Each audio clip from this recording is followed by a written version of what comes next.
bem? Tá começando o último refil de 2025.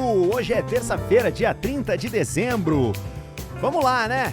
Foi um ano muito legal de refil, mas ele só termina daqui a uns 20 minutos, porque até lá a gente vai falar sobre muita coisa interessante. Começando com a Polônia, porque a partir do ano que vem, novos prédios na Polônia vão ter que ter bunkers subterrâneos.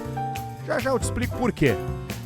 Ainda nesse assunto de geopolítica, guerras, fronteiras, tem a Rússia querendo colocar uma usina nuclear na Lua até 2035. Ainda a gente vai falar sobre uma nova lei na Inglaterra que proíbe cozinhar lagostas ainda vivas. E para fechar, a gente fala sobre o parlamento da Argélia, país do norte da África, que tornou crime a colonização francesa. Mas primeiro deixa eu fazer o refil do meu café.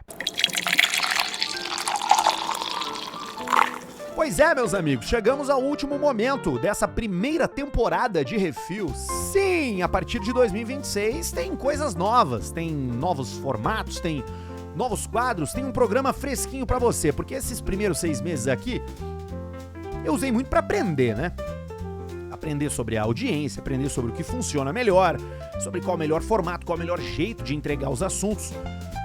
Mas o que importa é que foi um prazer enorme ter estado com vocês. Isso ainda não é uma despedida, é a abertura do programa. Então, ó, apertem os cintos, porque hoje a gente vai falar de geopolítica, a gente vai falar de animais, a gente vai falar de colonização. Tudo isso para aumentar o seu repertório e te tornar uma pessoa mais interessante. Lembrando que você pode se inscrever no canal do YouTube, você pode compartilhar os episódios do Spotify. E se você for muito fã mesmo, você vai em apoia.se/refilpodcast e torne-se um apoiador deste projeto. É muito feliz, eu me sinto muito feliz de poder estar vendo os feedbacks de vocês a respeito do refilzinho aqui, tá? Mas chega de conversa, vamos direto para o que interessa, que são os assuntos dessa terça-feira, começando com esse artigo do Financial Times sobre a Polônia, que está correndo contra o tempo para proteger a própria população. A partir do ano que vem, novos prédios vão ter que reservar espaços para abrigos antibomba. Essa medida veio depois de alguns anos focando quase exclusivamente nas Forças Armadas, enquanto a defesa civil lá do país foi ficando esquecida, né? E esse alerta aí ficou impossível de ignorar, porque, caso você não saiba, nesses últimos meses houveram tentativas de sabotagem em ferrovias na Polônia, drones russos violando o espaço aéreo e alguns episódios recentes ligados à guerra da Ucrânia que escancararam a fragilidade da Polônia. Que quando a gente olha pro passado, vê que ela já foi uma peça-chave de expansão territorial nas 2 primeiras guerras, né? Especialmente na Segunda Guerra, com a invasão da Alemanha, né, neonazista, e sobre esse capítulo específico da Segunda Guerra Mundial que é bastante interessante. Agora, vamos voltar pra cá, certo? As autoridades polonesas admitiram que modernizar o exército foi uma prioridade, mas isso deixou um buraco enorme na proteção das pessoas que vivem nas cidades. E a maioria dos abrigos foi construída justamente na era comunista e está em péssimo estado. Então, se porventura, vamos dizer assim, o Putin resolve invadir a Polônia, o pessoal lá não vai estar muito protegido, não. E agora o governo está tentando correr atrás. Eles separaram bilhões de zlotys, né, a moeda polonesa ali no orçamento, e cidades como Varsóvia estão adaptando metrôs para virar abrigos e o país busca inspiração na Finlândia, onde cerca de 80% da população pode correr para um abrigo antibombas caso aconteça o pior. Lá na Finlândia, esses abrigos aí fazem parte do cotidiano, tá? Eles ficam embaixo de prédios, eles têm uma infraestrutura completa e eles são pensados já há muitas décadas como uma política de Estado. O problema é a escala na Polônia, porque lá tem uma população maior do que 37 milhões de habitantes. Os prédios antigos são difíceis de adaptar e não tem muito tempo assim, porque vários observadores internacionais e especialistas em diplomacia dizem que uma guerra na Europa é iminente, que a gente deve ver isso dentro dos próximos 2 anos. Então, dentro desse caos e dessa expectativa péssima para quem mora por lá, aparece também a oportunidade de negócio, porque várias empresas já estão enxergando oportunidades nesse novo mercado. Então vai ter muita gente ganhando dinheiro com a provável guerra que deve se instaurar por lá, caso a coisa não se pacifique. E as notícias dessa semana a respeito de Trump, Zelensky e aquela tensão entre Rússia e Ucrânia dão conta de que tá bem difícil amarrar um acordo ali.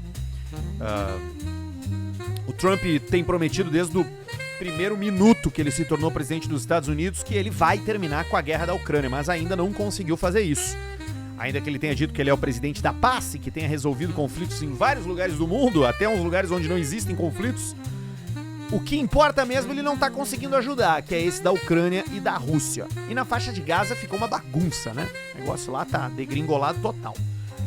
Mas o fato é esse, a Polônia agora vai obrigar os edifícios novos a construírem abrigos antibombas para proteger a sua população. Essa é uma dessas medidas, né?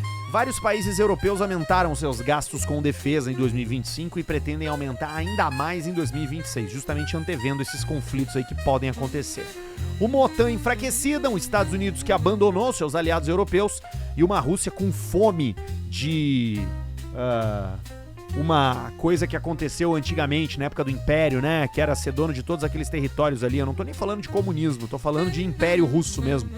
O Putin tem essa aspiração de se tornar um novo imperador, né? Uma coisa meio Pedro o Grande, versão anabolizada, com espionagem e com todos esses aparatos de guerra que a gente tem visto da Rússia, né? É a era dos drones. Eu não sei se vocês já viram esses vídeos dos conflitos lá. É muito louco, porque, tipo, não tem gente atirando de fuzil. É drone voando e a galera meio que tentando se esconder e se proteger. A guerra moderna é muito cruel. Vamos pro próximo assunto. Já que a gente tava falando de Rússia, vamos dar uma olhada nesse artigo da Reuters aqui, porque a Rússia tá querendo instalar uma usina de energia na Lua dentro da próxima década. O plano é, até 2035, abastecer seu programa lunar e uma estação de pesquisa conjunta com a China. A ideia marca uma virada. Sair de missões pontuais e criar uma presença contínua na Lua, com rovers, observatórios, infraestrutura funcionando de forma permanente. Embora Moscou não diga explicitamente que vai ter um reator nuclear, o envolvimento da estatal nuclear Rosatom e do Instituto Kurchatov, que são dois players da energia nuclear na Rússia, né? Esses dois estão envolvidos nesse plano aí. O projeto foi anunciado pela Roscosmos e tem horizonte até 2036. É quando deve estar tudo concluído. E para a Rússia também uma tentativa de recuperar o protagonismo, né? Depois de alguns fracassos recentes, como uma missão, a Luna 25, que bateu na Lua em 2023 e explodiu, mas não tinha ninguém dentro. Os Estados Unidos também estão nesse jogo. A NASA já declarou a intenção de colocar um reator nuclear na Lua por volta de 2030. 5 anos antes da Rússia. O argumento deles é bem simples, né? Sem energia constante, não tem uma base lunar viável e nem pesquisas de longo prazo, e nem o próximo passo, que é rumo a Marte. As regras internacionais proíbem armas nucleares no espaço, mas permitem fontes de energia sob certos critérios. Só que o pessoal não tá querendo muito respeitar a regra na Terra. Por que vai respeitar a regra na Lua, né? Agora, por trás dessa corrida científica tem um pano de fundo econômico e estratégico, porque a Lua pode ter grandes reservas de hélio 3, além de terras raras usadas em tecnologias avançadas. E a energia é o primeiro pré-requisito para acessar tudo isso. O que tá em disputa não é só chegar à Lua, é ficar lá, né? E com a luz acesa, de preferência. Pra você poder aquecer alguma coisa no micro-ondas. E quem sabe atirar um laser em algum país inimigo. Fato é, meus amigos, que estamos entrando numa era de guerra e de conflito nunca antes visto. Só que eu não sou esse pessimista, tá? Se você olha o review, você já sabe. Eu gosto de olhar sempre pro passado para entender o futuro.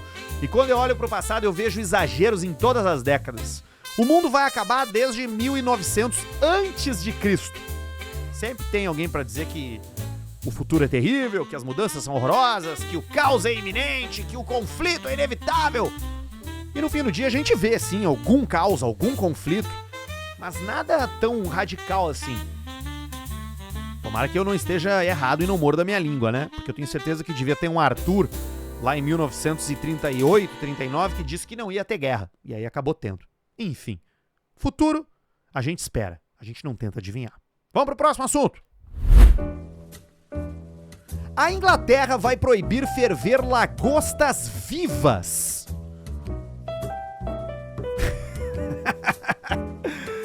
Bom, vamos entender essa história, tá? Essa é uma prática bastante comum em cozinhas profissionais. Se você for comer lagosta em qualquer lugar no Brasil, até no exterior, provavelmente ela vai para a panela viva. Agora ela vai passar a ser inaceitável na Inglaterra por causa da dor intensa e prolongada enquanto o animal ainda está consciente. O governo afirma que novas orientações vão exigir métodos mais humanos antes do cozimento. Essa decisão faz parte de uma estratégia mais ampla de bem-estar animal anunciada pelo Partido Trabalhista. A proposta inclui o fim de gaiolas para galinhas, o encerramento de criadouros ilegais de filhotes, mudanças nas regras de caça e exigências mais rígidas para o abate de peixes de criação. Desde 2022, a lei britânica já reconhece que invertebrados como polvos, caranguejos e lagostas sentem dor. E entidades de proteção animal defendem alternativas simples, como um atordoamento elétrico, um resfriamento extremo antes do cozimento, né?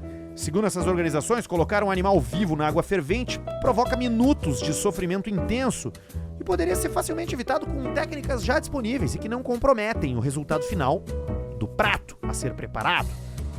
E é óbvio que a proposta gerou reação política. Críticos dizem que o governo está indo longe demais, enquanto pesquisas mostram apoio amplo da população a regras mais duras contra maus tratos. O debate expõe uma mudança de sensibilidade.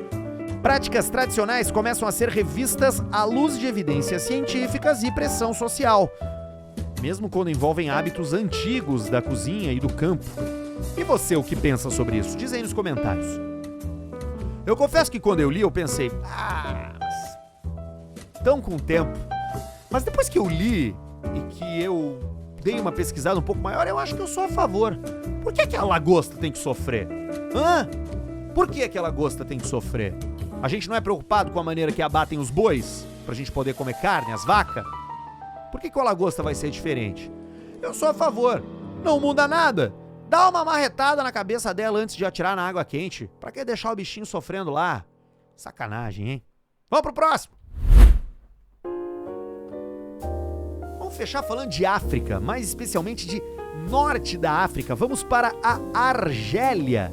Porque o parlamento desse paizinho na beira do Mediterrâneo e que faz fronteira com Marrocos e Tunísia aprovou por unanimidade uma lei que declara a colonização francesa um crime. O texto ainda exige um pedido formal de desculpas e reparações e ainda criminaliza a glorificação do colonialismo. A votação acontece num momento de forte deterioração das relações diplomáticas entre os dois países. Agora vamos voltar alguns séculos para entender essa colonização. A França ocupou a Argélia entre 1830 e 1962. Num período marcado por massacres, deportações em massa e uma guerra de independência extremamente violenta. O governo argelino afirma que 1,5 milhão de pessoas morreram nesse processo, enquanto historiadores franceses trabalham com números menores. A divergência histórica nunca foi resolvida politicamente. E essa nova lei afirma que a França tem uma responsabilidade legal pelas tragédias causadas e que uma compensação justa e plena é um direito do Estado e do povo argelino. O Emmanuel Macron, o presidente da França, já reconheceu no passado que a colonização foi um crime contra a humanidade, mas nunca pediu desculpas oficialmente. Paris ainda não comentou a aprovação dessa lei. O movimento se soma a uma pressão global maior por reparações ligadas ao colonialismo e à devolução de artefatos históricos. A Argélia também cobra a devolução de um canhão do século XVI, levado pelos franceses em 1830 e que hoje está exposto lá. Mais do que um gesto simbólico, a lei transforma a memória colonial num instrumento jurídico e político, elevando um debate histórico ao centro da diplomacia contemporânea, porque quase todos os países africanos foram colonizados por países franceses.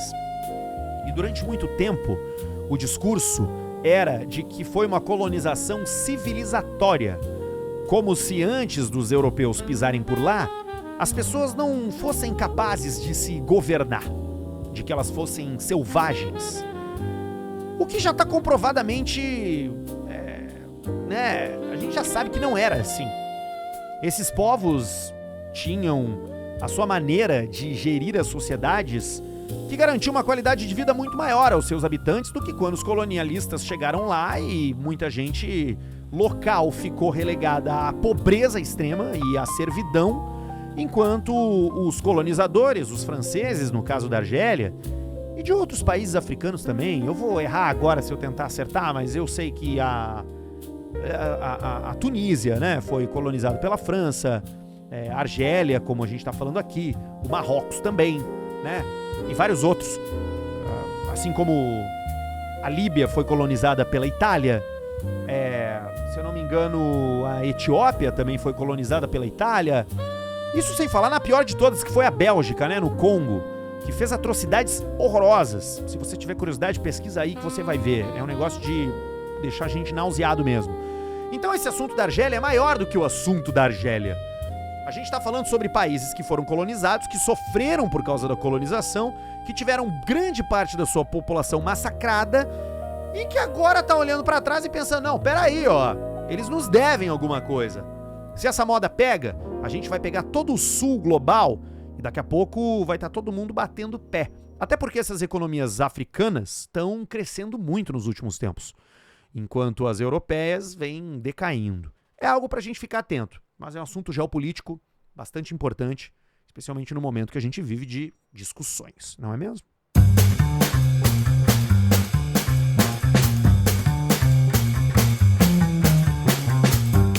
Muito bem, o Refil desse ano vai ficando por aqui. Eu preciso agradecer a cada um de vocês que colaborou para a consolidação nesse primeiro momento do Refil. Foram 6 meses que eu entreguei conteúdo de segunda a sábado. Vocês sabem o que é isso? É trabalho pra caramba, mas eu gosto muito de fazer. E por isso que eu peço que, se você gosta, você acessa lá o apoia-se/Refil Podcast e se torna um contribuinte, se torna um apoiador para manter esse programa vivo. Ano que vem eu vou entregar ainda mais. Pretendo colocar um programa no ar no domingo. Então vai ser de segunda a segunda, para você se manter cheio de assunto, para você aumentar o seu repertório. Essa é a minha crença. Eu descobri que o meu propósito nessa vida é comunicar. Eu tenho essa habilidade e é ela que abriu todas as portas. Então agora eu vou comunicar entregando algo útil. Conhecimento, informação, opinião, elementos para você poder debater, conversar, impressionar as pessoas, fazer amizades, é isso que importa na vida. E 2026 vai ser o ano do Refil. Então, no dia 5 de janeiro, a gente tá de volta para poder trocar ideia, para poder debater, para poder aumentar o nosso repertório e se tornar uma pessoa interessante. Como eu gosto de dizer por aqui, o Refil te deixa cheio de assunto. Um bom ano novo para todo mundo e até ano que vem. A gente se fala. Tchau.